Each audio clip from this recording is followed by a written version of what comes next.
আমাদের যে আইপিএসটা আছে আগেও বলেছি আমরা ইনফরমেশন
কাজ করা হয়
Good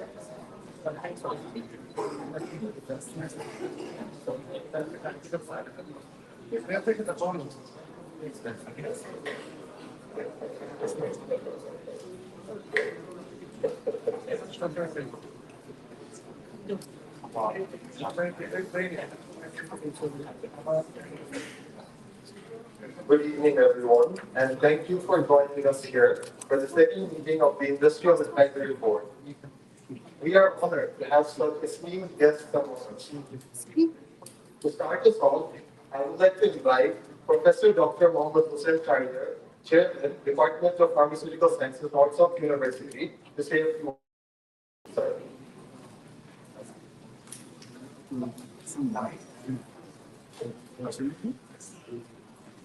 Good evening. Assalamu alaikum to everyone. Honorable Vice President, Honorable Professors, Honorable Chancellor, Honorable Dean,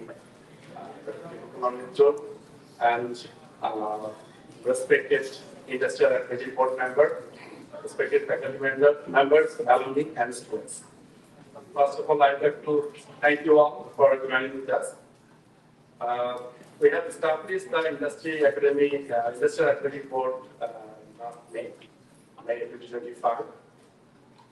In addition, so that we can improve our industry academic collaboration, we can minimize the gap between the industry and academia, so that we can contribute for the industry and also we can work together for the betterment of the healthcare sector. And last 1.5 months, actually, in this regard, we have done some MOUs with film industry. We are working in R&D of Pharma. 2 of our students are working over there, doing some working on the new product. In another company, also in doing our students are doing similar kind of projects. We have started working with big pharmaceuticals regarding advanced nanobacterial delivery of anti-cancer preparation. This kind of MOUs and collaboration already have been established, and we are also in last 1.5 months we have visited around 22 pharma companies, and we have discussed regarding collaboration, MOU, also some research persons who are working in different fields in like R&D, regulatory affairs, marketing, so that they can come over here and give some lectures on recent technology and advanced practice of pharmaceutical sector. And as NSU have established recently one TTO office, technology transfer office, which will be very helpful for actually whenever we are working with our pharmaceutical industry like R&D. If we are establishing any new formulation, it will help us to transfer the technology. So just informing you what Norfolk University and Department of Pharmaceutical Sciences are planning to do in near future. We are also in the process of establishing a CRO, contract research organization, for clinical trial or other types of study, of which actually whatever actually we have heard or advised by our industry people, since I told you that we have visited 2 pharma companies in the last 1.5 months. And also, actually, we are in the process of establishing some other research lab like AI, advanced drug delivery research lab like pharmacology and clinical pharmacy. Also, in next year, it will be our 20 years of pharmacy establishment. So we are aiming and hoping that in that year we will conduct an international conference. We are planning to go for an international conference along with this event for maybe for 2 days. So in this year, we will try to invite international scientists, local scientists, international industry people, doctors who are doing research, and we want to contribute for the healthcare sector. And also, actually, as your industrial advisory board member, we have started establishing our international advisory board member, Professor Miras, I think you know him actually. So he is now our professorial fellow of Pharmacy Department. Recently, our honorable visitor just handed over the position to him in King's College. So we are accommodating those kind of scientists and researchers who can, with whom actually we will work collaboratively, and also we want to try to link those persons with industry people so that we can do some real research. So this actually, as you know that in recently after 2026, Bangladesh will be graduated from LTC after the graduation. It will be difficult for pharma industry for the patented products. So in this regard, actually, we are hoping that we need to improve or enhance our collaboration, and we want suggestions and advice from our industry leaders, and also we have some doctors in the strategy board member. Now, I would like to request our IIT members and other industry leaders and doctors to share their thoughts regarding this matter. Thank you very much. So, floor is now open. I think you can share your thoughts like one welcome to join. So, I am requesting our industry board member after that we can.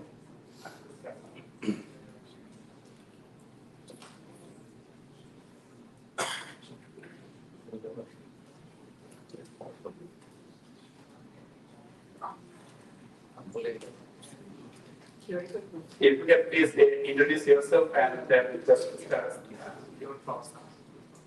Good evening and Assalamualaikum. I am Mr. Chandra Das. From the Silver Consulting Limited. I am actually involved in R&D activities. Silver Consulting Limited. And thank you for arranging this good discussion. And Honorable Disney is there, Pro-Disney is there, Dean of Pharmacy is there, and different chairman is there. So actually, I would say it is a good actually attempt for pharmaceutical industry as well as the universities. So what I have heard from the department chairman, at this time a lot of initiatives already taken, like collaboration and other activities. So in connecting, I can also share that by this time Pharmaceutical Pharmaceuticals Limited already initiated the activity of two students of North University for actually collaboration of learning activities, which already started. So it will be a 1-year course. So we already initiated the activity. So I think these things should be continued in future also. That from the learning part, we already and we sure that this will continue. As a part of, definitely as a part of way forward, actually we know actually a lot of challenges we have to face in current days as well as futures. Like we will see with one of the big issues and what is in fact the industry are not easily accessible for patented drugs. Currently, actually, what these pharmaceuticals are not facing. This is one of the challenges we know already. So, so it is the right time actually to move some restructured activity from industry as well as the pharmaceutical industry as well as universities, pharmaceutical and others, so that actually we can make a plan with periodic actually follow-up and what are the actually difficulties we should identify. And it may be fund maybe one is a resource, another is exchange of technology. And as I'm working in industry, R&D department, actually my feeling I can share actually what currently we are facing when new come are joining in our department. So basically, I will say some topics like actually alignment of technology. One thing, alignment of technology, although they are known, but sometimes in real practical thing, so sometimes we are facing some problem. I am not blaming them. Actually, it is actually now the time has come to minimize those gaps. Like what we can do, like if I say the R&D prospect, so some during development phase, you have to some step by step we have to do some activity. So and we have to make some documentation part. So the documentation part, I think we need to more smart way to our students should learn. And industry can play a major role for that. During development phase, what type of documents need to be taken, that should be aligned with pharmaceutical so that one student going to complete his course, he can directly involve with industry without facing any challenges. And we should be more comfortable. Another like analytical side. Analytical side like developing phase, analytical development also part of our activities. Then analytical validation. So this is actually need to be aligned with the real life. So what is the requirement as per guideline? So that part need to be well established in the pharmacy course. So that they should be well aligned with the requirement. This analytical part. Another is I would say regulatory part. So regulatory actually has a big role. Actually, like if I say simple one thing, the CPT documents. The Bangladesh pharmaceutical industry already established their market product approval in different global countries like USA, Europe, and different countries. So actually to involve these activities, actually all students need to know actually what is the regulatory path, what are the different activities for submission of documents. So that should be aligned with regulatory activity. I think I have given some practical activity of what actually we are facing problems. So now time has come actually to align this activity with curriculum. It is enable. Actually, it is enable. Technology, pharmaceutical technology, it is okay. I think it is almost okay. They are well known about technology process. But actually, when they are going for their actual work, then something they have to align with industrial R&D department or production or whatever it is. So, shortly, actually, this is my opinion. And what is the curriculum? What curriculum can be university recruited? I think that should be, this team can be looked up and that should be aligned with university personnel for suggestion. What curriculum currently they have and what should be included in their curriculum, which should be aligned with industrial practice. Thank you.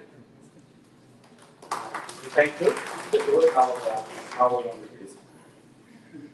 Apologies now that I got cold, so I will not be able to fight for some time.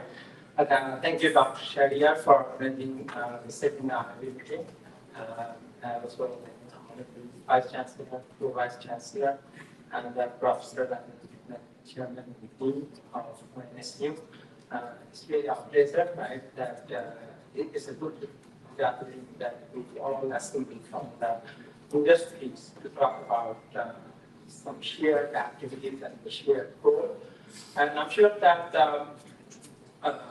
what Dr. Sharia has said that I have been watching, particularly that particularly happening around. It didn't happen in my career. I started my career back in 31 years before, so I'm in the industry quite for some time. So, but this kind of initiative I have never seen, particularly in Bangladesh. I have had the opportunity to work in Bangladesh, in UK, also in Canada.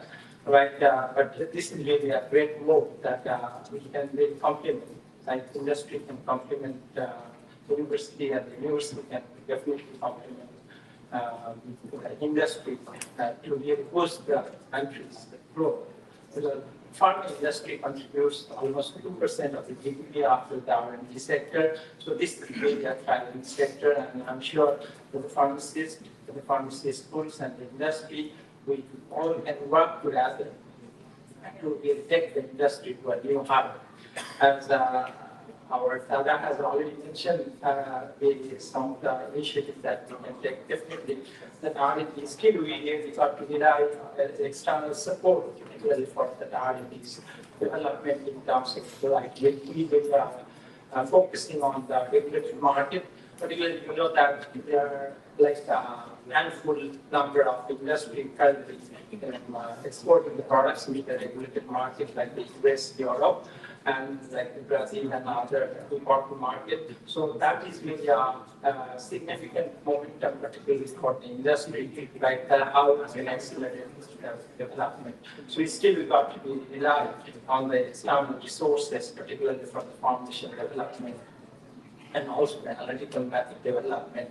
Also, there are a lot of data being proposed from the submission to the regulated market like the US or Europe or Vista. There is a lot of scrutiny, particularly that as far as the dossier is concerned. So we again got a lot of things right.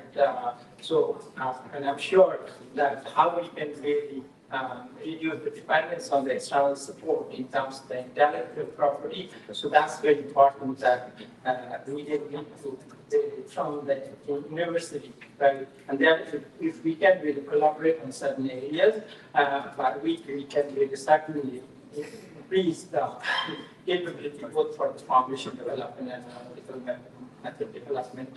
As Dr. Chavia has also mentioned regarding that upgradation, because the TRIPS exemption is going to be expire practically for finalization in 2032, but it can be advanced there depending on the level of the income. So if it comes in advance like in 2026, definitely this is a challenge of the Bangladeshi industry, particularly in terms of getting the new products in the pipeline. Right, so this is very important at this point of time that how we are really not fully prepared that as an industry in terms of the API production. So our pharmacy schools, I know that is focused on the industry, but we really got to really develop the capability of the API. So that is what the area we really need to focus in terms of the media. I'm sure that there are a lot of graduates from the NSU and other universities. So there has to be some consortium that how we can develop, particularly in this field, talking with the industry, what is the real requirement, right? And similarly, I think this is important that this is a knowledge-based industry. And when in 2026 and onwards, right, when there is kind of regulatory submission, particularly for a product that if we submit, then we prepare for, and there will be kind of litigation. You know that for one litigation in the US, you could lose the whole company, right? The whole asset could be completely gone unless we are we are knowledgeable on that intellectual property right. So I know that there are a few lawyers or few in the government level, there are some initiatives along with the university and the WHO working particularly on this field, but this is really not adequate. Even when we really try to register the passport to the US or the US in India submission, this is really a lot of, for within one NDA, there are a lot of patents. Within the patent, there are a lot of patents. So the patent protection for the patent review during the development process, it should be started, right? So it's very important that Bangladesh industries, that we are really trying to develop the product and exporting the product in the regulated market. But you have to think about the profit margin, because for the solid doses, the profit margin is really very, very minimum. Like external, it could be the agencies or the partner, when they will buy the product from Bangladesh, they press like anything, right? So the cost of the manufacturing is very important. What we need to work. That how we as he mentioned about CRO, it's very important that pilot study and pivotal study currently we are getting done from either from India or Malaysia, from some other countries. We really got to develop that capability. Because for developing one product, it is like 1 million or $500,000, right? So how we can really, at least if we can start doing that pilot study locally, right? That will really significantly reduce the dollar spend, particularly for development purpose. So this is what we really need to take actively when we need to take initiatives. As well as the toxicological study, probably you know that the toxicological study, but all the products that we manufacture now we need to have that toxicological study. The regulation is getting very stringent in terms of the product development as well as the new product introduction as far as the cleaning validation is concerned. So these toxicological study data we need to buy currently either from India or from other country. Right? So how industry, how university can really do, I'm sure that because I have visited this lab at the institute, so you certainly have potential, but you need to develop that kind of study here so that we can really, that will be one of the areas that all the industry will be needing to spend toxicological data. So certainly the labs that you have there, certainly we can support, or we can also get that external support to develop the toxicology so that the data can get accepted by the regulatory agency and also the industry, right? So I know that there are a lot of advisors, so definitely they got to really have some time. Thank you. Thank you. Thank you very much, Mr. Now I would like to request Mr. Hassan to say. Assalamu alaikum. Good evening to everyone. Respected Vice Chancellor, Vice Chancellor, learned professors, and the respected advisory board and the esteemed audience.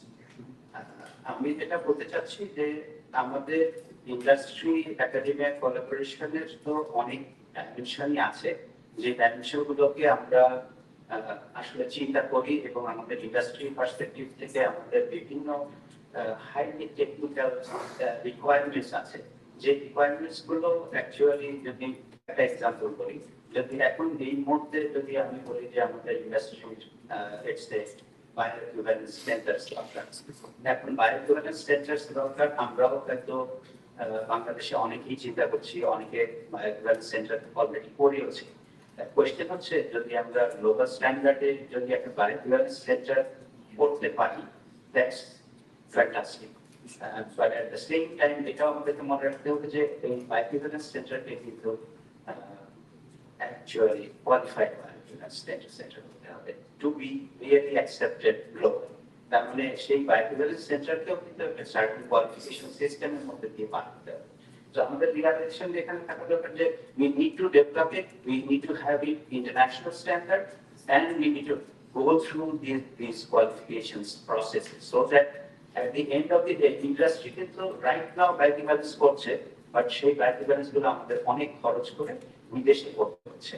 তো সেই কাজটা আমরা করতে পারি বাংলাদেশেই, হয়তো কম খরচে করতে পারবো, অনেক ম্যানেজেবল হবে জিনিসটা, উইদিন দি কান্ট্রি হবে, অনেক সহজ হবে আমাদের জন্য, but it's going to be a long road ahead for us. এটা আমাদের মাথায় রাখতে হবে, কারণ সেন্টারটা এস্টাবলিশ করাটাই শুধু আমাদের কাজ না, সেখান থেকে অ্যাকচুয়ালি কোয়ালিফিকেশন এবং কমপ্লায়েন্সের যে প্রসেসগুলো সেগুলো কমপ্লিট করে আসতে will actually need some significant time and energy as well as funding and everything.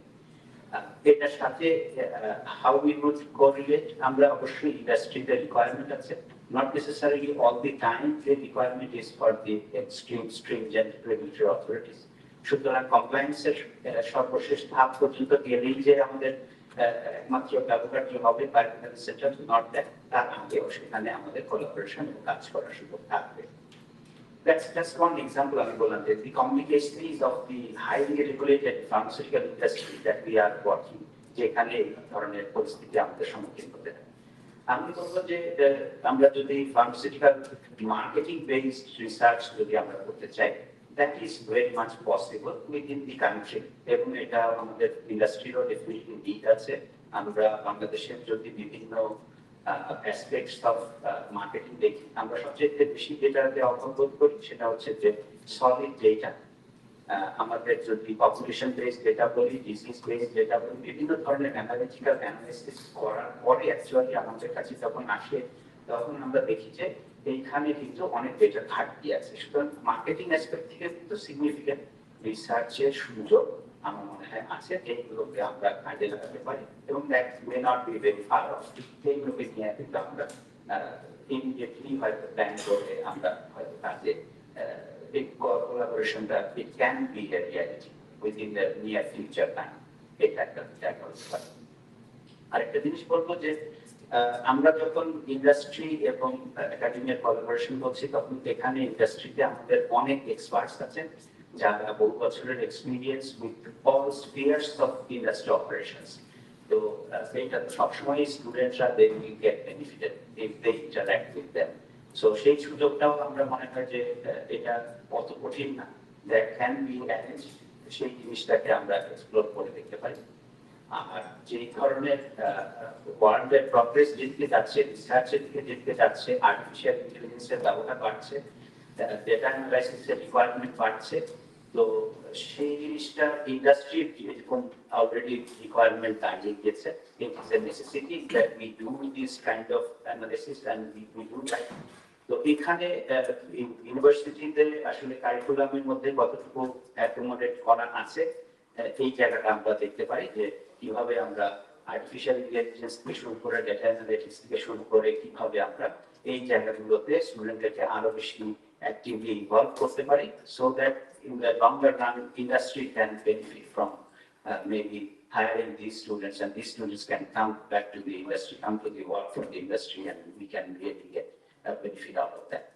So আমি আজকে আমার বক্তব্য এই পর্যন্তই বলছি। Thank you very much. Thank you. Thank you. Thank you, Marcus. Thank you, Director, Marketing Center from now. I would like to request Mr. Teloshan, Executive Director, Technical Scale Pharmaceuticals. Assalamu alaikum, respected Vice Chancellor, Pro Vice Chancellor, Dean, and Dr. Shahriar, and all the members of the advisory board, faculty member, and students. Good evening. I think today we are sitting here as an advisory board to contribute something for the upcoming human resource. Why I'm saying upcoming human resource? A university is an industry who is developing the human resource for the user. We are the user. We different company are the user of this human resource. I think I have started the career 26 years back when the industry were mostly manufacturing oriented, a little bit quality oriented, but no regulatory mindset was there at that time. From then to today, the whole structure has shifted in a different dimension. Now, all the top 10 companies, or all the I think big companies are working for the regulatory market. Many of us having accreditation like US FDA, UK NHRA, UKMP, and visa. So this is a certification that is directing that this market is changing. Though at this moment, I think the total export value is very minimum, probably somewhere between 5 to 10% of the total. And this is actually the opportunity. Why I'm saying opportunity? If we look at our neighboring country, the total export, pharmaceutical export will be somewhere between 25 to 30 billion US dollar. And where we are standing today is only 160 million probably. So that's the, actually today we are seeing from different companies, of course, we all are in this market, in Bangladesh market. We all compete in the Bangladesh market, but when we are going global, we are not the competitor. Our competition with Brandexley, Hetero, Cipla, and of course, why I'm saying this name, because like the generic industry, Indian companies are dominating. So if we look our opportunity, that's the opportunity from this 160 million to grow to billions and billions of the market. And I strongly believe we have the capability, we have the opportunity.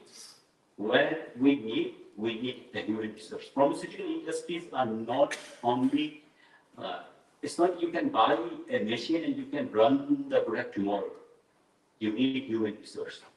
And that's the most important element in the pharmaceutical industry because if we look at our strongest segment, the governments, where if today some buyer come to a government industry, I think within 3 or 4 months, that industry can deliver the product.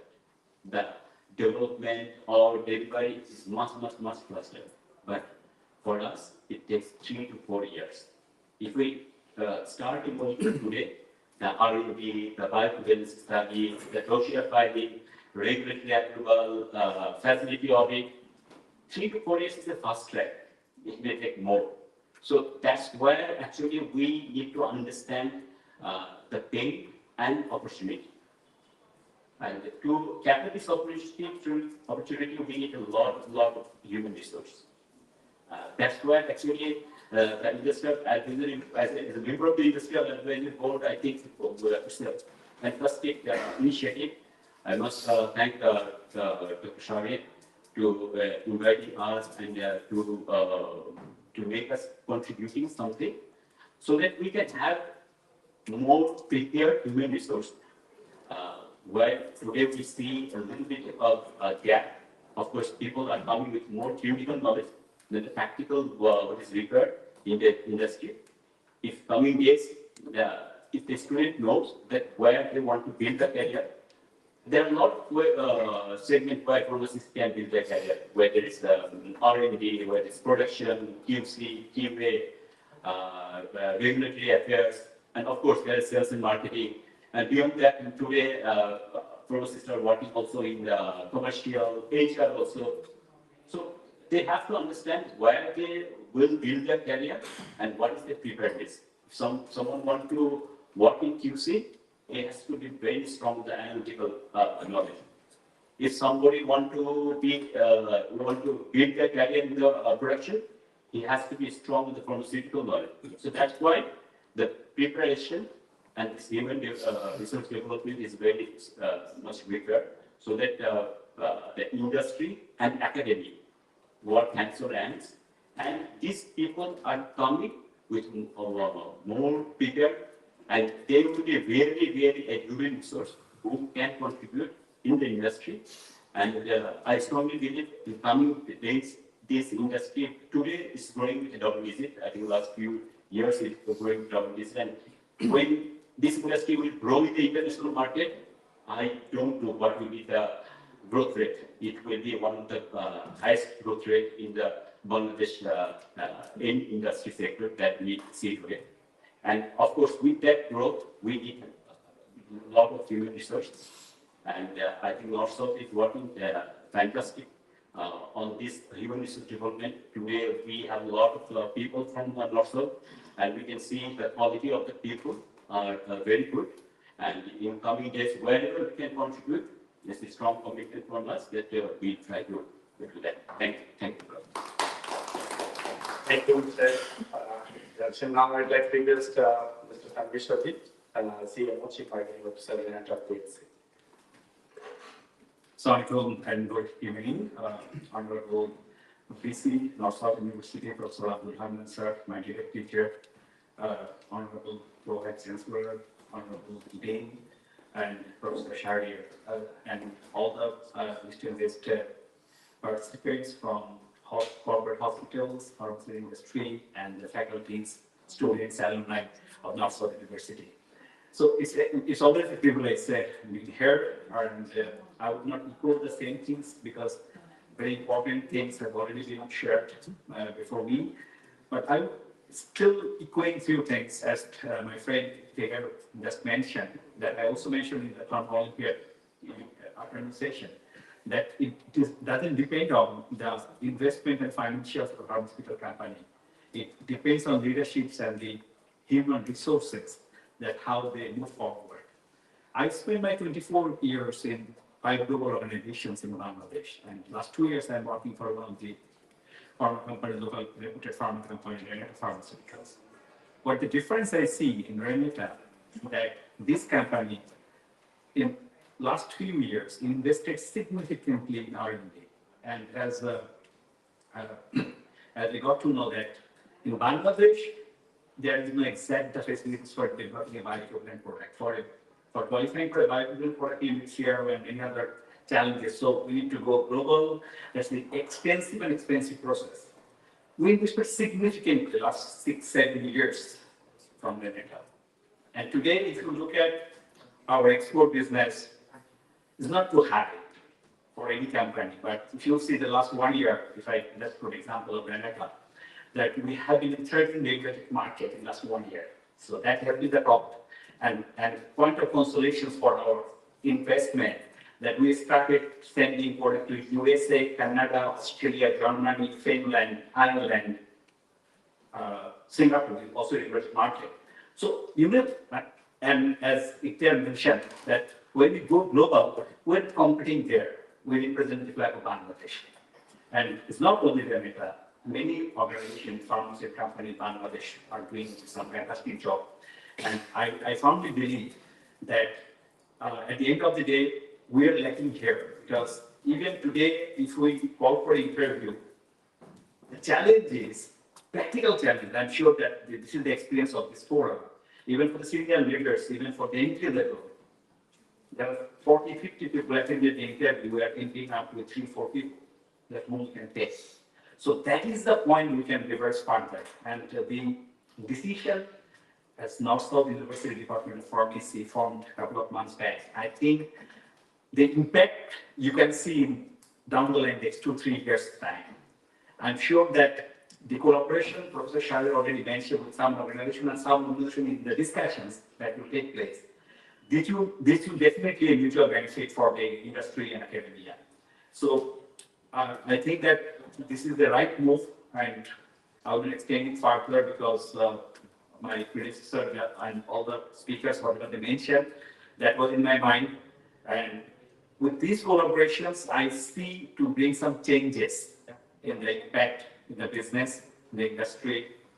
And of course, we want to see more people from North-South and other universities to become more equipped with knowledge, practical experiences from the professionals. So far I know that last couple of months, North-South also organized some good sessions for the students. So that is definitely a good source of academic curriculum. And that can be extended further for the regulatory affairs, marketing, R&D, and many others. Even for international business, it's a different ballgame. So that knowledge, usual understanding of the students who are studying a pharmacy, so practical knowledge is very much important. I can give one different example. My son, he just started education in Monash University in Melbourne. If I give the backdrop, he was not a serious student. He was not that much, what should I say, finding that interest in education. The way I see the educational interest in the last 6 months in him.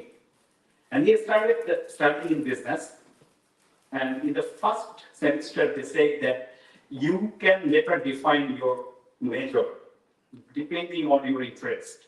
And they support to understand, they support the student to understand where your interest is. So after 3 months, he said that, Baba, I will do a major in marketing. And these days, in those world, people are not talking in marketing, they're talking major in economics, major in finance, major in data science. But they helped to understand that what is your strength in area. And I also got to know that first semester result that he had a remarkable improvement in marketing because the interest is very high there.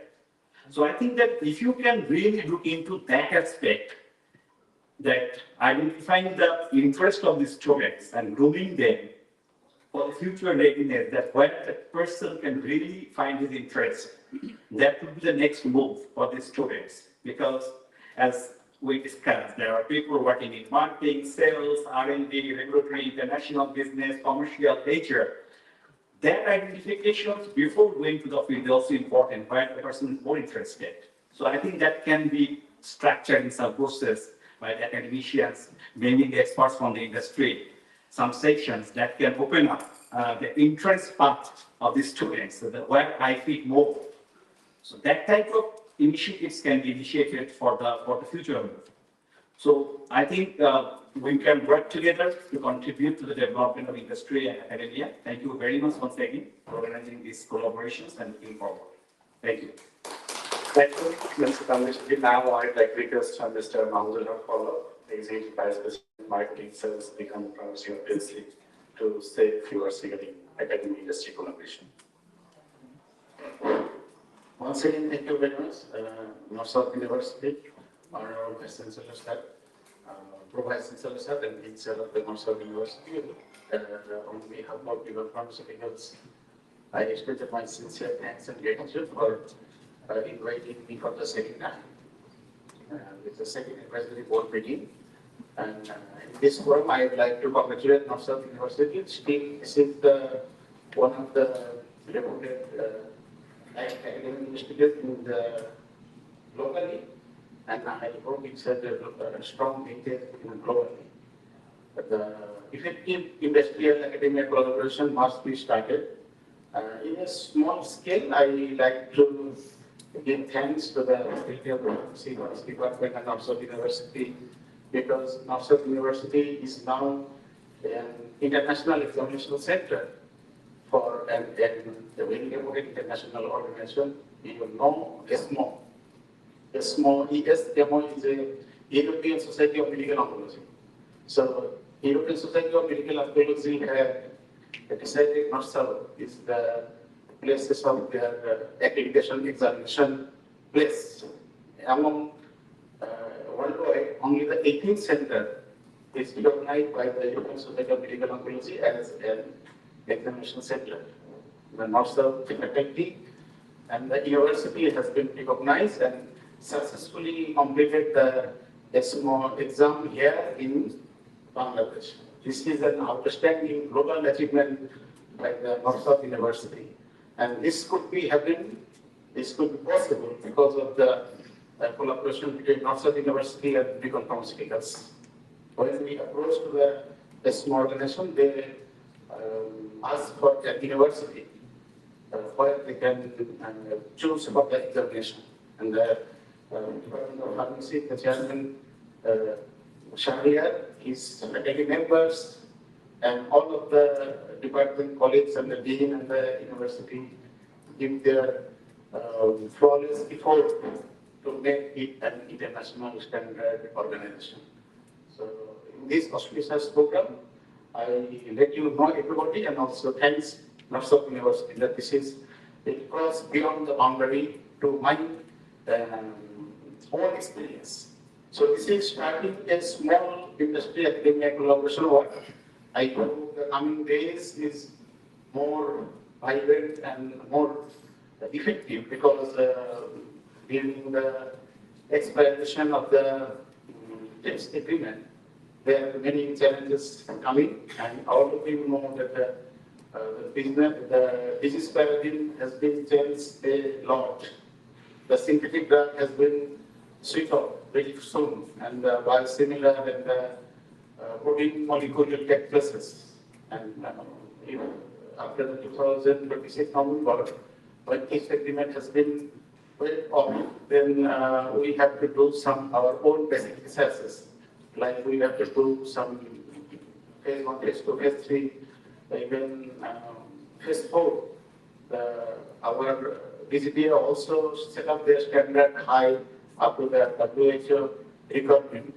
For the biosimilar product registration, they ask for the phase 4 clinical trial for the re-evaluation and renewal of the molecules. So that is not possible by the industry alone. And to do so, we must meet the university faculty members, university lab, and the researchers who are working in this field, because we are working many of the physicians in Bangladesh. The physicians are not ready for the scientific activity. They are busy with their patients. It is inevitable, because they don't have to do it, because everybody will go to the professor. So a professor must have to visit at least 50 patients. So he has no time for this outstanding work for the clinical development in the field of medicine or in the field of pharmaceutical industry.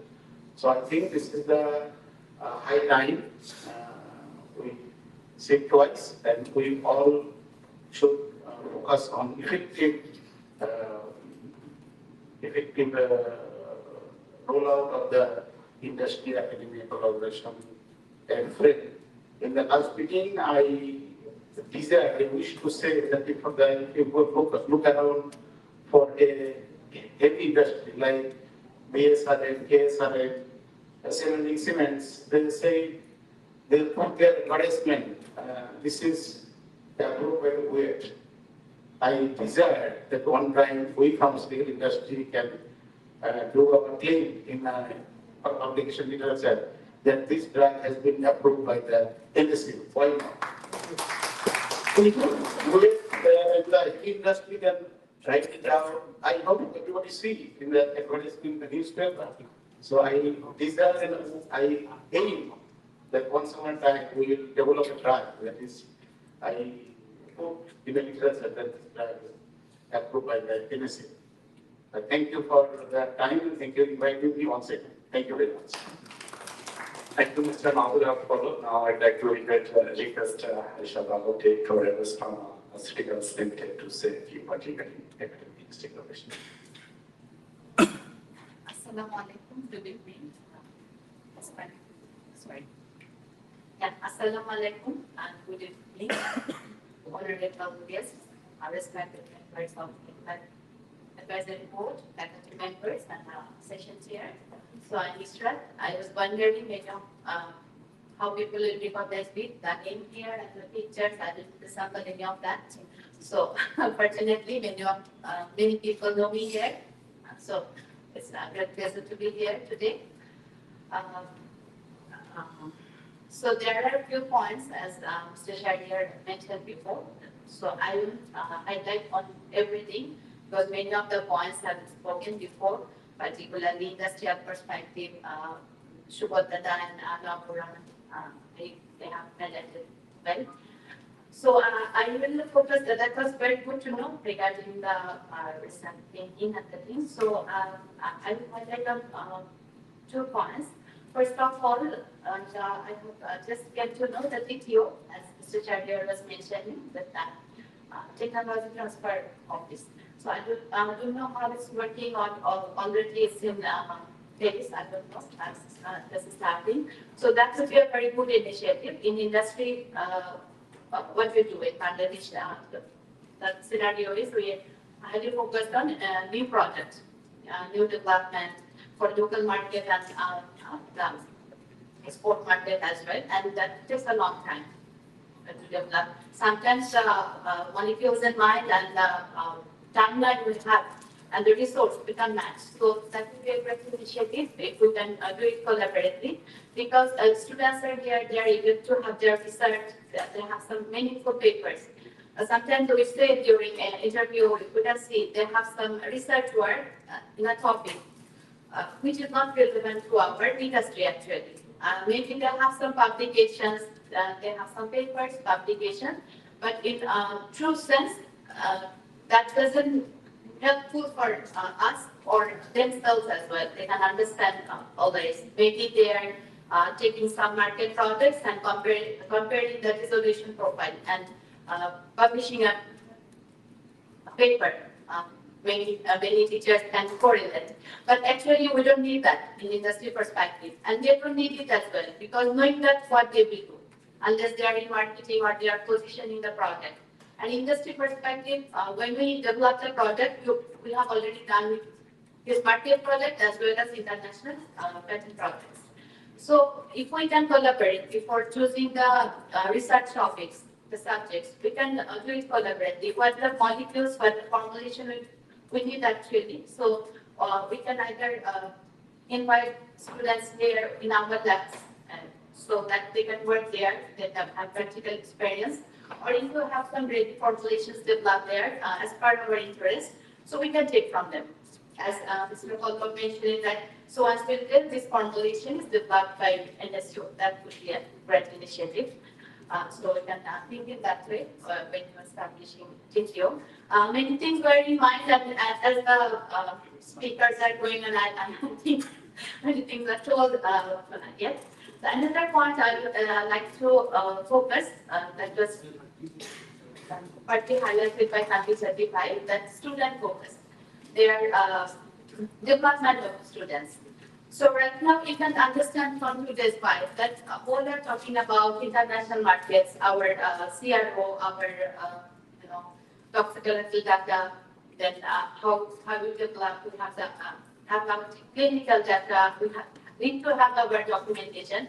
So in these days when we export focus, export is our focus. So we need lots of documentation, and these jobs are actually industry, factory plant-based activities. Marketing is planning the product, but the activity which is to be done, the technical people, right? So when we see the student interest when they come for interview and the discussion, very less people have their interest for industry work. They have a focus for higher education, going abroad, doing marketing. It's okay, no harm in that. But very less qualified people we have for our working in our plants who can contribute in this research, in this formulation development, in this technical work specifically. Very less people, maybe like this people can agree with me. We don't find much people. There is no harm when one pharmacist is going for a banking job. And these days I have seen many pharmacists working in children's school. So no harm. They can choose their profession later on. That's okay for them. But in this country, in Bangladesh, with limited resources, we are losing that skill. One people, we are investing that person who is studying in pharmacy, teachers are putting much effort on them, letting them understand what pharmacy education is, what the research is, and finally they don't find interest in industry work, and they choose the different career. So which is not at all relevant to our profession. It's totally different. So definitely knowledge is important, but allocating your resource in that right place is also very important for our country. So that's the one thing. So therefore, I would request the faculty members and the decision makers here. So right interest of the student. So that student can focus. Already, as Mr. Bhai has mentioned, student has to focus what the area they are interested with, and the educational system, the curriculum have to plan accordingly. Because maybe I didn't say the curriculum here, but it's focused on research and other things, and when they come in practical field, they don't find the irrelevance. They are focusing differently, and then practical field is different here. So that's very important. So they feel interest for the industrial job, the technical job. That's very important. I don't know if you have any database for that. How many passing out students, how they have placed their profession if they are in Bangladesh. So maybe that database is needed so that you can analyze your students, what is their interest, how they want to know themselves. So maybe that's the demand of time now. And in that case, if you need any support from us, like training, and as already you have in your agenda, technological skills, and not only technology, when I say technology, maybe it's regulatory affairs and other marketing sites also. So based on the interest, we can have more and more workshops, we can extend our support so that they can place themselves in the right place and move forward very specifically. Not after completing the education, they have decided that pharmacy is not the right place for them. And so, so I think that's all for today. So I don't know if in any other meeting I will come or not, but I will be always available in my company, and that I'm very much in this industry for the last 25 years. So anytime we can work together. Myself and on behalf of my company. Thank you very much. Thank you. One thing is actually right that good students are not showing interest for factory or R&D. So I think we are encouraging our students to go for factory or R&D, and also I think industry, since lots of industry people are here, I think you also should take some initiative like get them some good narration or whatever the policies that you can, some papers, bonus or whatever it may be, so that some good student can also go for the factory or the industry. This is actually what I said. Now I'd like to request, we have some doctors as well in our industrial advisory board. I would like to request our Honorable Dr. Professor Musarafin sir to say, Director, Bangladesh Specialized Hospital, please say a few words.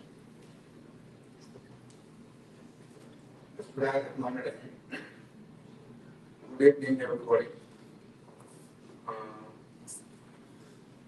I can see a lot of distinguished persons here, like Vice Chancellor, Vice Chancellor, Dean of your Life Sciences, Chairman, the Department of Pharmacy, and the industrial representations are there quite heavy.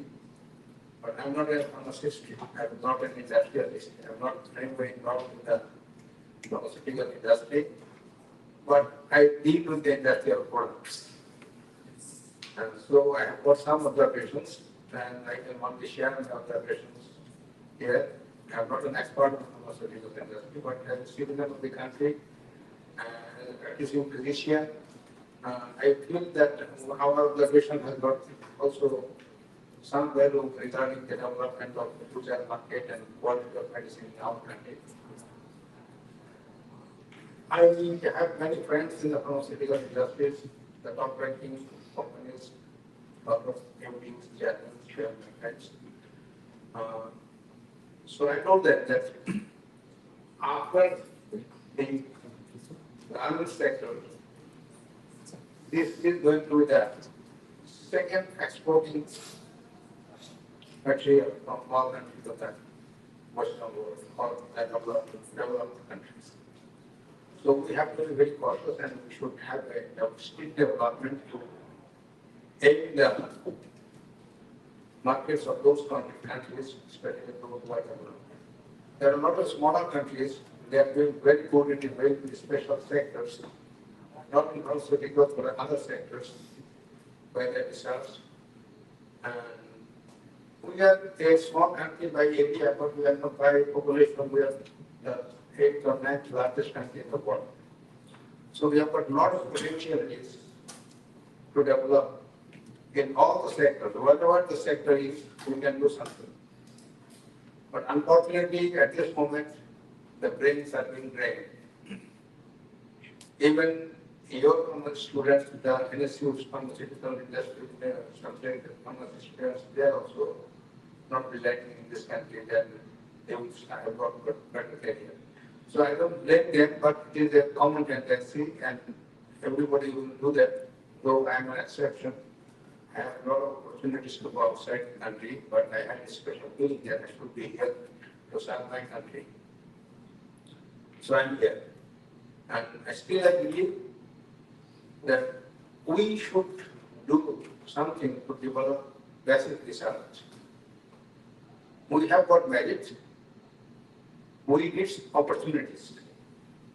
It is the pharmaceutical industry and the academics who can jointly provide the speed to our upcoming students who will be doing research when they will create basic molecules.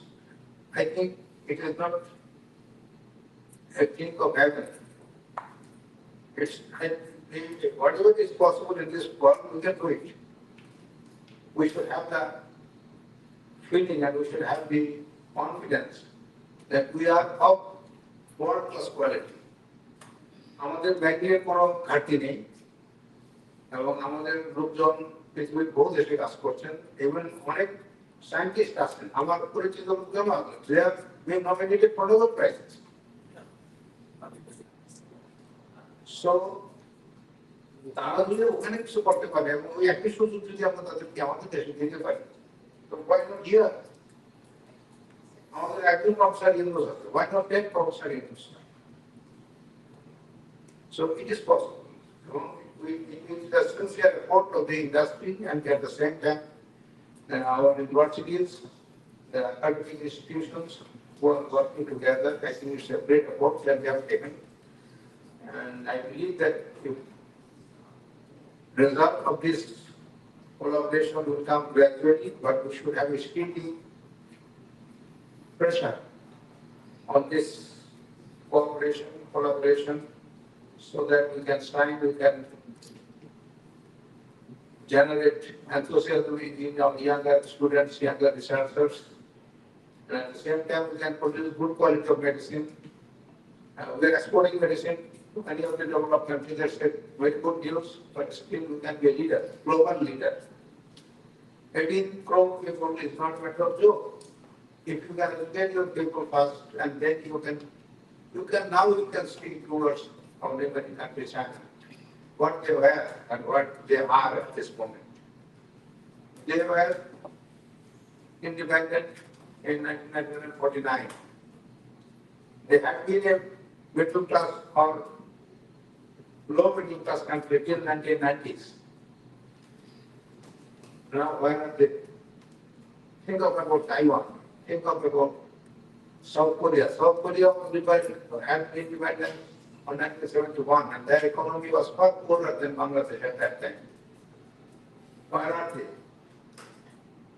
So this is the leadership. The leadership can come from any sector. We are global leader in learners. Why not in pharmaceutical industry? So I believe we have got the quality, we have got the mind, we can do it.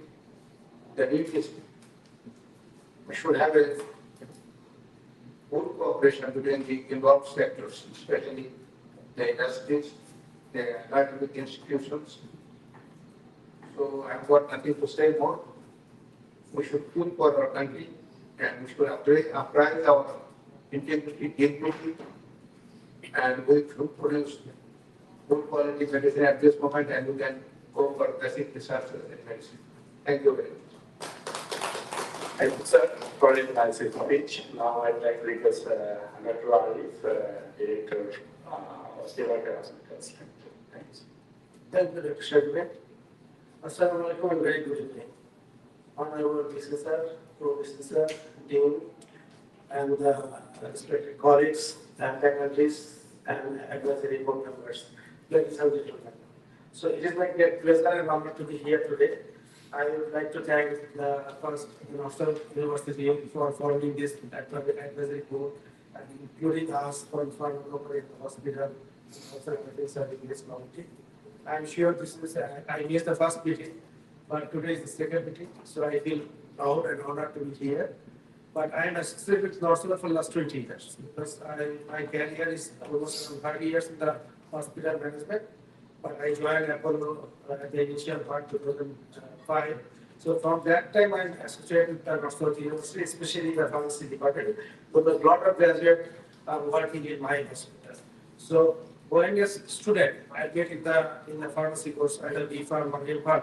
So after passing, I would usually focusing 2-3 areas. So one already mentioned by my colleagues and friends and experts from the industry, like they go to the product development, sales, marketing, research, all these things. And another group is going to the hospital development, which was lacking in our country.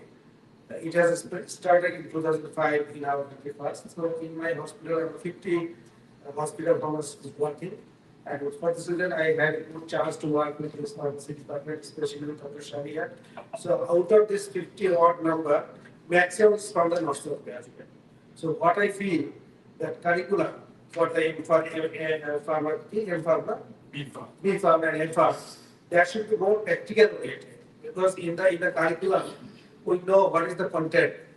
Because first is the knowledge to pass the exam. Then we need the analytical skill already shared by colleagues. Then they need the lab skill. They need the research, quality control, quality assurance, lot of things.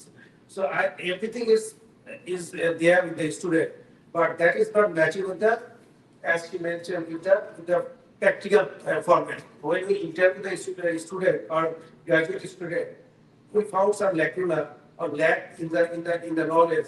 There is a gap. Practical thing is missing in their study.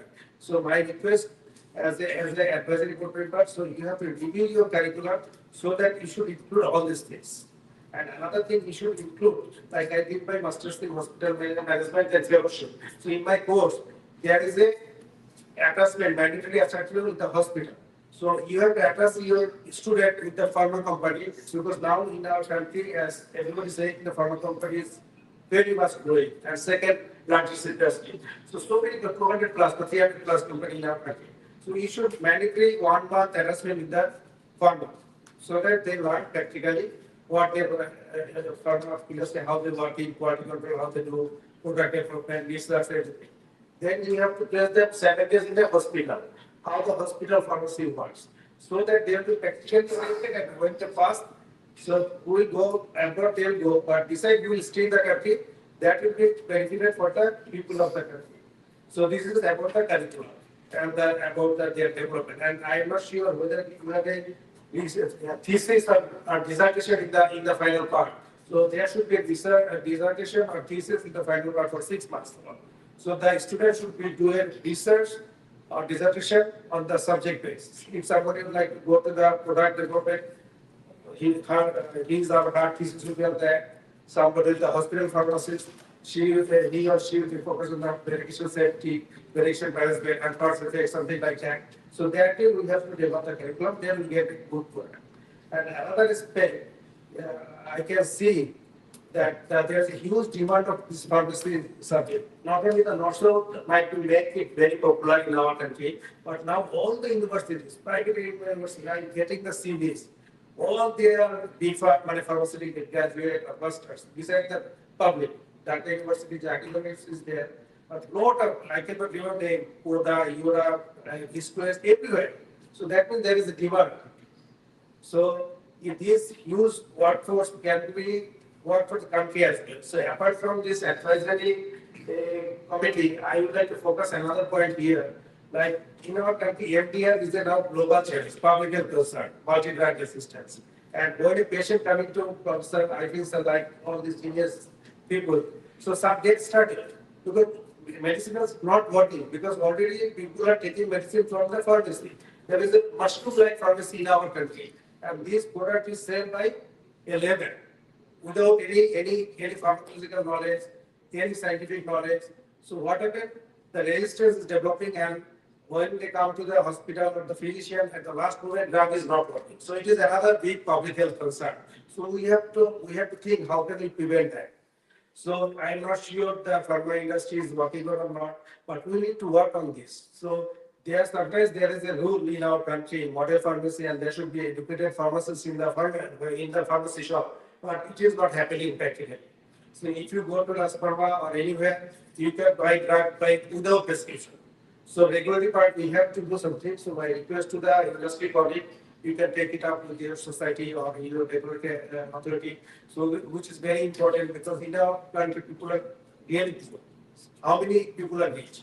So out of, you have seen that we do not have the health insurance in our country. So they have to pay out of the pocket. And 70% out of the pocket expense only for the drug. So I request the expert here, you can talk in another forum on this, but my request to the chairman and the faculty is you should focus on the curriculum development so that students get the knowledge which will be helpful to get a job in the pharma industry or the hospital or even in the research or science focus. Whenever we look for data, we have to look for data, European data or India data. We are not getting our country data. What is the antibiotic pattern? What is the efficacy rate? So we are not getting those things. So we have to more focus on the research and AI. So with that, I am concluding here. Thank you once again, Roosevelt University, for inviting us. Thank you. Thank you, sir, for your nice suggestions. Now I would like to request any faculty members who want to say a few words. Otherwise, I would like to request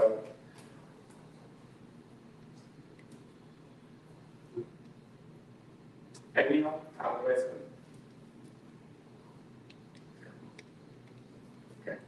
All right, thank you. I'm Professor Mahmoud Rahman. I'm very much happy to be here to be part of this discussion, and there are really few strong stimulants that arises in this discussion. If I can recall few of them, the development of human resources and also development of curriculum. We have learned about TRIPS and also concerned about the formulation, settlement of the CRO and all these things. And lastly, we have got a very important, I would like to really second from our one of the renowned doctors, that's the basic research. Because if we are concerned about, just think about the traits, it's not enough to develop CRO, to develop techniques, and to develop evaluations of the pharmaceutical products. It's also important to develop new molecules, otherwise what will happen? So all these things will be useless if we cannot develop new molecules, and then of course then after the development comes the evaluations of these new molecules. So therefore this is high time to equally think of that. And if we look abroad, the pharmaceutical industries, they come forward, collaborate with the universities to do the basic research as well. So it's time to initiate that. Thank you very much. I will not take that much time. thank you, Dr. Mahmoud. Anyone want to say otherwise? Okay, thank you. Now I would like to request the Honorable Dean to say a few words. Thank you, Professor Shahriar. Honorable Vice Chancellor Sir, Pro-Vice Chancellor Sir, distinguished members of the Advisory Board, faculty members, my colleagues, and students. I think I will be very short. My discussion or speech will be three issues. Two of them is the thanks, and I would like to thank all the pharmaceutical industry leaders today as a citizen of Bangladesh, and another thank as a member of the institute family, and then I will just say a couple of sentences about the institute future plan. So first thank as a citizen of Bangladesh for making the pharmaceutical industry at this level. We all know that as an export-oriented market is second to garments factory, but it's not the same.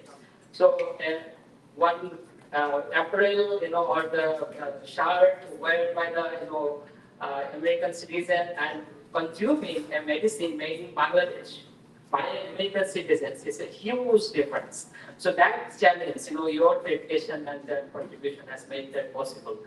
And that's even a one simple example. When medical doctors go from here to US, initially they did not, had confidence on doing to make them as a surgeon, because surgeon has to, put a surgeon. But most of them are initially they choose their profession as an internist. So that's a same part, So I think there's still huge achievement for the pharmaceutical industry of Bangladesh, that making the product of Bangladesh as a medical product, consumed by the people of the industry of countries. And I was talking before this meeting that how big is our production. So even compared to India, we know that they can produce in volume. So they assured that the capacity of many Bangladeshi pharmaceutical is as big as India. So that's a very important information. I think it's really we're very proud of our industry. Second, thank as a family of industry member, because always some of you know that I will always interact whenever in the first meeting or in between in informal meeting, that what are the gaps in academia like outside university that industry need. So many of them, many of you did not open up at that time, but today I got some of my answers, like say toxicology, and then pharmacokinetics, bioequivalence, and then of course the regulatory compliance. Those things is very much helpful for us to develop our future curriculum and other things and the talents. And as I said, the future also of university. So our vice chancellors have just returned from UK, and he visited one already. Professor Shahriar mentioned the King's College, and he today we had a meeting and said we need to develop a laboratory, hospital, and a research center like that. Otherwise, we cannot proceed. So we have a plan to because for CRO we need the hospital, but we don't have the hospital now. We have to collaborate with another hospital. So that we are doing now, trying to do. And then we'll have, inshallah, we'll have our own hospital. And then, of course, the biomedical research center that will have all kinds of your expectation. The state-of-the-art laboratories of all sorts in our laboratory at the international level. Thank you so much. Thank you, sir. Now I'd like to request our Vice Chancellor.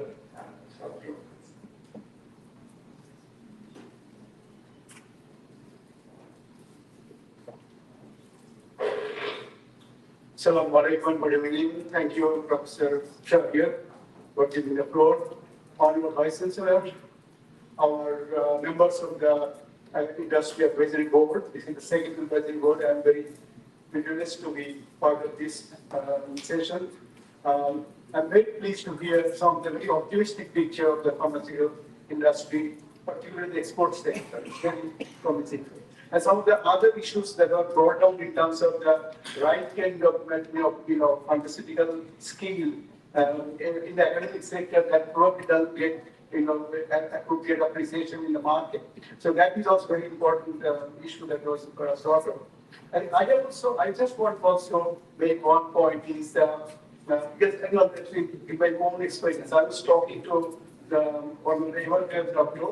I was consulting him, and he's actually knowing that I came from Pharmaceutical University.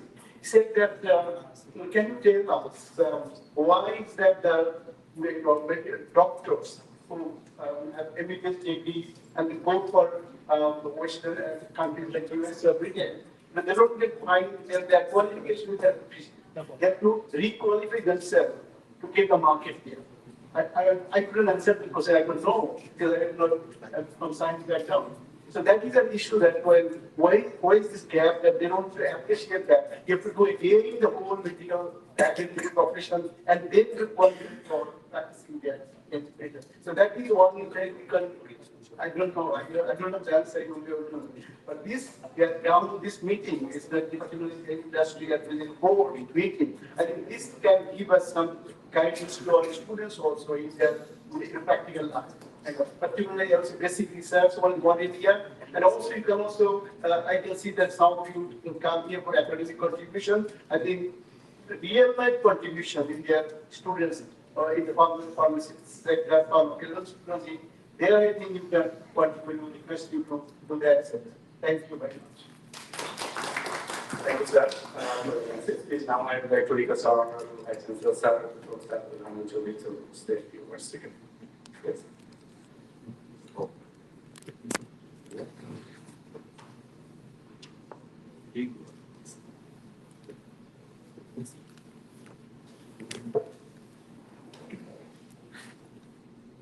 Assalamualaikum. Good afternoon. I must say that the second industrial advisory board, those who have actually participated with the invitation of Pharmaceutical University, I would say that well, you all have shown great interest on the pharma sector to grow in our country, and your patience, your presence truly means that well, you are truly interested to see that well, pharma sector, pharmacy education, and pharmacy, as a whole, everything, should go in a faster mode, and to see that Bangladesh is going to shine in the pharmaceutical sector, and with pharma, product and drug development, anything and everything that we talk about in regards to the patient's healthcare and the ecosystem that truly needs to be addressed today. I think here I would say that well, the importance of North-South University Pharmacy Department and the collaboration that you all have been able to align that and how industry experts are going to give us sort of guidance and through which we can actually draw.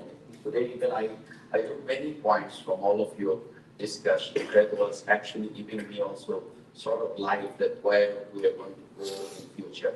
I'm not a pharmacist nor even a exposed to this kind of environment much. I have been always in the business school for last 38 years. But then again, I do have huge interest on science, technology, and would like to see that well in the upcoming future, the way the world is actually changing, there is no other way other than focusing on heavily on science and technology. And this is something that Bangladesh being the country that we have been actually going in a not wrong direction, but it is not going in a first and more so that we can actually match the global progress in pharma, science, best science, all those research, we're way too far behind. Part of the reason we being academics, we could not answer or address many things in the academic environment. Also, we have the national psyche about many things, especially education, the sector that I have been for lifelong. This is the sector that is the ultimate cause for the national, failure. Part of the reason in the education sector, we get everything in a box. When I being the vice chancellor, I was telling the education ministry that if you call me a university, then you have to give me support that I'm going to go for creating knowledge in every aspect of the domain of education that one needs to understand. But what they have done, they are saying that, well, you being as a private university, you cannot get the hospital. So they want to disintegrate the health science, which is the pioneer thing, or very important, alignment with pharmaceutical and the basic science, whether you have a lab on biochemistry to pharmacy, to even biotechnology, to even public health, anything and everything you talk about, it is completely disaligned with the doctors and the physicians that we are actually producing in a nationwide, because we put that basket in a different box. It's a very isolated box, a huge box of doctors. They are the STEAM graduates of the nation. They will be putting in a different basket. On the other hand, the basic science, physics, chemistry, biology, whatever we say, you can put under the auspices of any general university, because general universities are general. They are not supposed to keep the education in health science, nor that they can actually grow in the other domain. Then what happened that today, even most of you, all of you are talking about in terms of integrating the research. Without integrating research from different fields, interdisciplinary field, and integrating people, and you cannot actually create an ecosystem. That ecosystem will actually be able to produce right innovators, to even give facilities to the industry sectors, because you are not going to get those things, over there. The integration is not there. And that's why we always talk about the industry and academic collaboration is important. And today, like say, for example, pharmaceutical industries, people, experienced individuals like yours are here. You have been giving suggestions that this should be done at university level, where we can get a composed graduate who is going to be able to help industry. But when we say that, well, in industry, the graduates are not going. Why? Do we ask them that thing, that why the graduates are not going to the industry? Because the industries are not exposed to the university platform. They are way too far distant. There is no such atmosphere in the industry, university where industry should exist with a physical presence. How do industries should present in the academic environment with their problems, industrial problems and issues they encounter in the practical applications of the industries? No matter you are involved with the productions of any items or goods, you have to bring those things in the industry flow, university flow, so that the collaboration starts from dialogue, and that dialogue leads to put students in the laboratory, and the laboratory creates some results, and that results truly help you in the industry. And also, the students are going to be aligned that they truly are ready for going to the industry. For them, industry is way too far from Dhaka city. For them, industrial environment is not good. But for us, we understand that how to develop the industrial flow, the labs, the facilities, way to, beyond our expectation. The current generation of the pharma industry also in Bangladesh and ready-made garments. You call any advanced, industries, these are worthless. But then again, the people, those who we are targeting, they do not know. They do not even know that, well, whether there is actually a culture of learning and to shine in the career, especially those who have research interest. The other day before yesterday, I think I was in King's College in Cambridge. There are two students I got. In Cambridge, we have 2-3 students at this moment, those who have actually done their masters from Oxford and PhD from Cambridge. All of them are my pharmacy graduates. And they're working in a lab. I went to one lab, it's an animal lab. It's like a veterinary science area, a whole sets of labs. I entered into the lab. I see that while my student is heavily engaged and doing all sort of molecules, these, that, and all sort of things are aligned over there. These students are truly focused and they can actually go to the industry when they are learning. The question is, they do not get that atmosphere over here in Bangladesh. I went to King's College. There was a professor I met him in, at North South University, Professor Miras. He's doing great thing when I actually listened to his research in terms of the antibiotic development, the cancer research, and also one of his colleagues is also working on the Alzheimer's disease. And they all are actually running up to developing the drug and giving the support to AstraZeneca to many other industries in King's College. I went to his labs and walking down one after one labs. Every lab you go to the King's College, that professor's name in front of the gate, the Rahman's lab, Rahman's lab, and Rahman's lab. He's a Bangladeshi guy, a fellow from Dhaka University, graduate who actually done great. And I was asking him after the visit, I was asking him, how much money do you need to develop these 4 labs that you developed over here? He said around 5 to 6 million pounds. I said it is $10 million maybe. I said $10 million multiplied by some amount of taka, it's not a big deal for Bangladesh. Bangladesh can easily develop this kind of labs. The question is the people, those who are involved, those who are decision makers, those who are supposed to create that environment, they are not aligned with that sort of investment in the early stage of the industries or university development. I told him that I said that, well, I'm giving you a letter today. I gave him a letter. I said that, well, you try to sort out all those items that you need to process. All these machines, I do not know the names. All are very state-of-the-art. I went and asked many machines, many technological things, German product, US product, these, that, everything. And one after one series of production, series of items from one to another one is going on, and research is going on.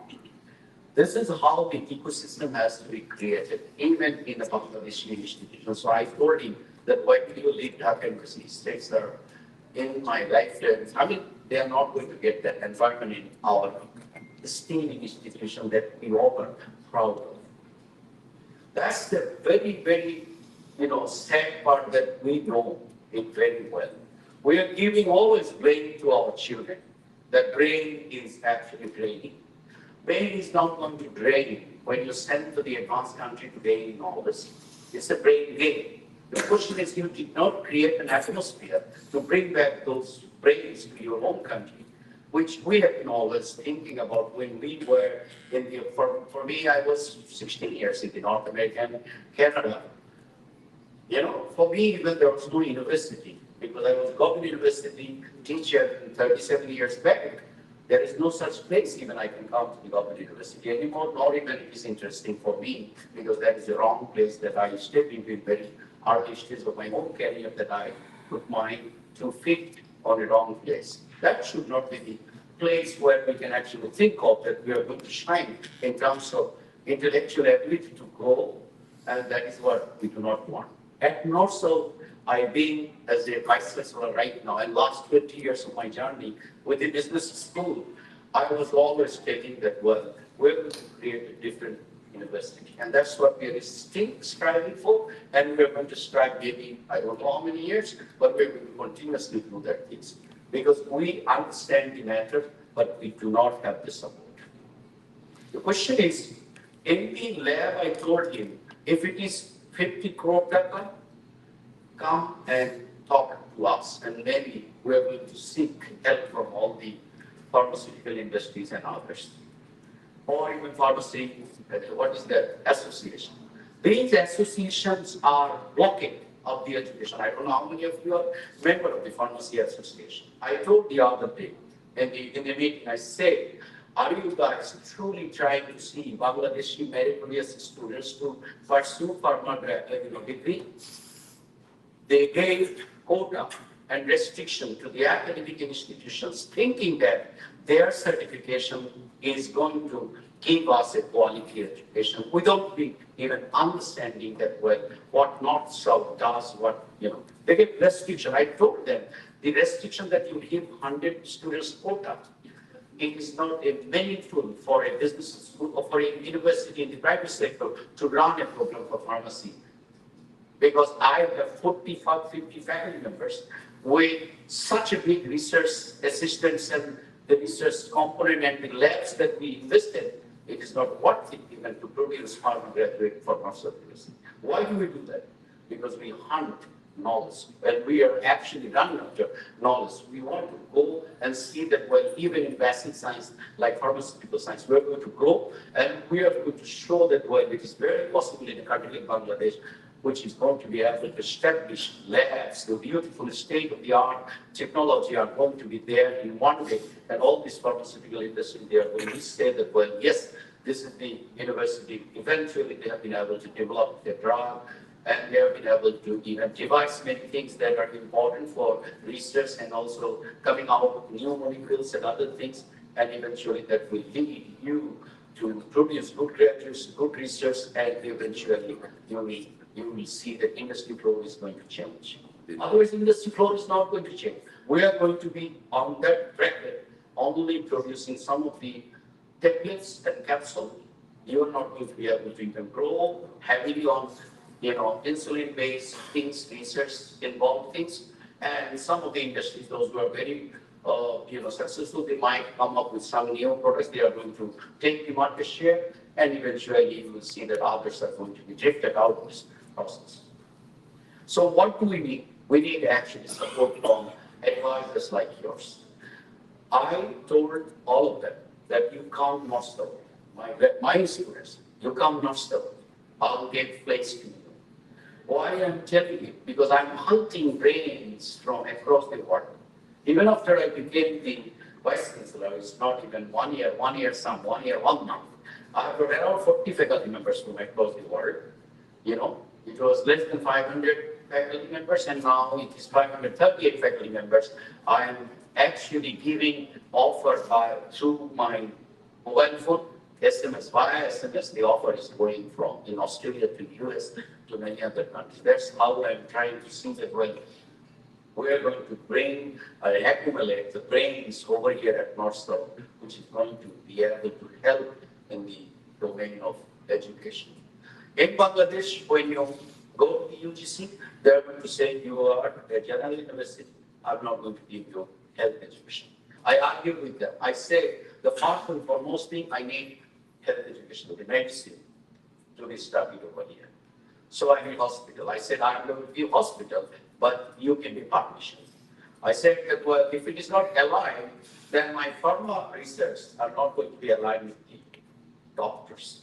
The doctors cannot come to my campus. The research from the hospital that are actually crucial and important are not going to come to the university. So but they don't understand that part. Even it's weird in Bangladesh when you say that Kuwait needs a business school, isn't it? In our mindset, when I say that, well, Kuwait needs to go for business school, then you all are going to say, what kind of Kuwait it is? It has the business school. That's the block thinking. But if you ask MIT, the top business school in the world, the Sovereign Business School, all right? That's the mindset difference. If you ask Harvard, If you see that, well, Harvard Medical School, they did, the first, first identical, then the Dana-Farber Cancer Institute, then Brigham Women Hospital, then the Harvard Children's Hospital, then many hospitals with Harvard is existing there. But many of us, most of us, we know, mostly Harvard was actually a liberal arts school. It originated from a liberal arts thinking, but it expanded its research to anywhere, any branches of science and technology and medicine, and therefore you see that integrated data that generated from the hospital after hospital that comes to the laboratory, and then new drugs, new development, new things, the company-funded projects are coming to the university. I asked Professor Rahman in King's College, I said that who gave this lab? He said astrogeny. Who gave that lab? The another industries. Who gave that lab? The another. Even the parts, they, one single device are given by another industry. We could not establish that relationship with the industry. We are a failure.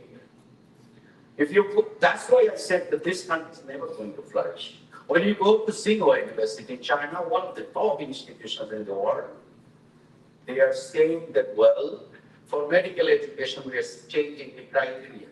In Bangladesh, if you say medical education, you have to get chemistry and biology first.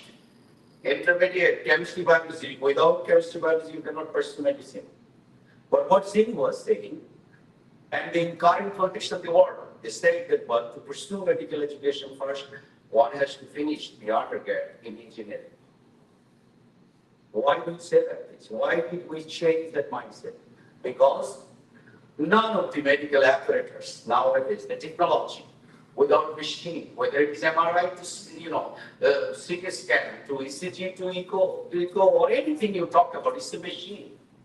The whole health science is a machine doing things. Machine has become so much smart that doctors has to understand the number. So quantitative knowledge is first and foremost is essential for a doctor to pursue medicine.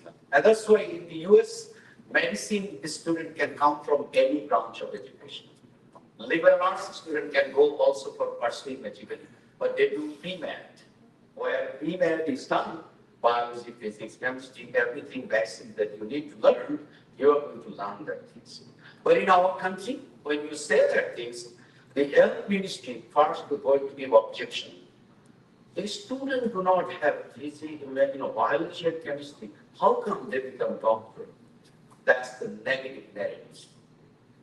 This sort of block thinking and block mentality and coterie interest is very, very wrong. If I ask for counsel, that forget about the student's career, but if a human being wants to understand that I, being as a student, I would love to learn some pharmacy matters, that's what is my goal. I'm not going to work anywhere. That's not my target, to go for pharmacist or pharma industry or pharma research. I am an individual. Am I not getting the right to learn a subject matter in my life? Because I'm a human being. I may have interest. But Pharmacy Council, they said, no, you have to get the registration first. And that registration will tell you after your graduation, you are a pharma graduate. I told them, forget about these things. You give education first, then you take exam to get the license. Whoever passes your critical exam is going to be a pharmacist. No problem. But why do you restrict the knowledge base? You do not have that right. The civic country, the civility does not come restricting knowledge. You cannot say that, well, I cannot study. There is a doctor from Brown University at the age of around 86 or 87, he finished his PhD in different field.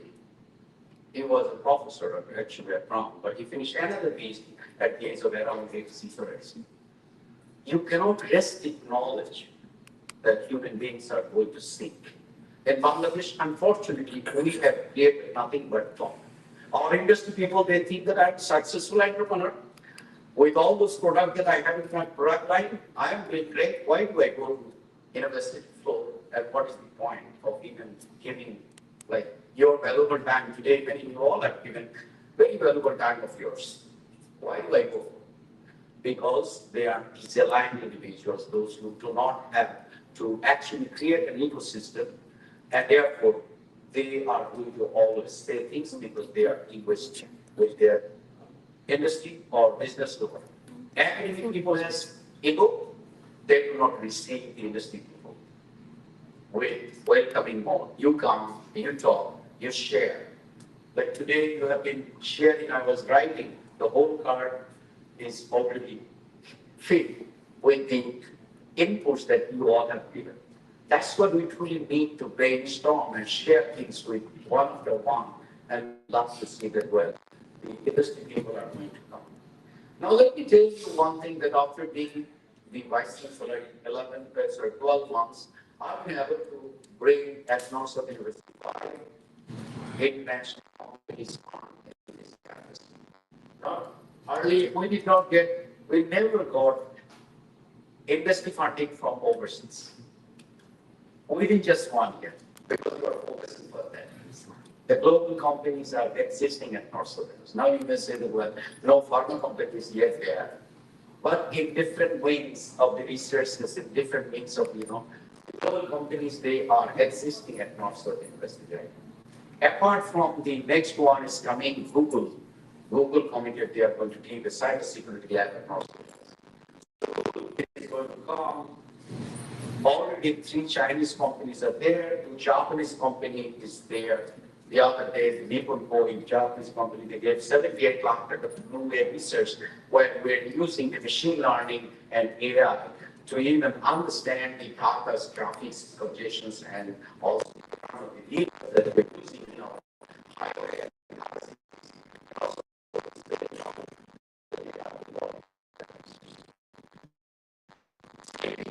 You know,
Very unfortunate, Bangladesh has enormous health data, whether you call to Dhaka Medical, to PG Hospital, to any hospital you talk about, Bangladesh has the excellent data set that we could hold because no country is going to get that many patients that one doctor is actually, prescribing or seeing those things. But unfortunately, we did not create an atmosphere where Dhaka University Cartoon Hall gets the data which is produced in the very corner of the Dhaka Medical. They are way too far. Literally, one space to another space. If you have this sort of mindset, you cannot grow. Your industries are not going to grow, nor even my students, ability is going to also go to the next level. And therefore, we always ask that industry expert. I became vice chancellor. I created the industry advisors for my business school, to pharmacy school, to industry school. I am meeting all the industry people. And I'm telling them, without your support, we cannot go anywhere. You all are talking about your physical benefit, the current benefit of the product and services that you are dealing with. That is not going to also sustain in the long run. In the global competition, the product and services that you all and we all are dealing with is going to be obsolete in the upcoming need of the future need of the healthcare, and also the patient's, need. Everything will be changed because all those health matters is also very variable and it changes over the period of time. The drugs that we do produce and I produce might not be even effective, nor even is going to be safe.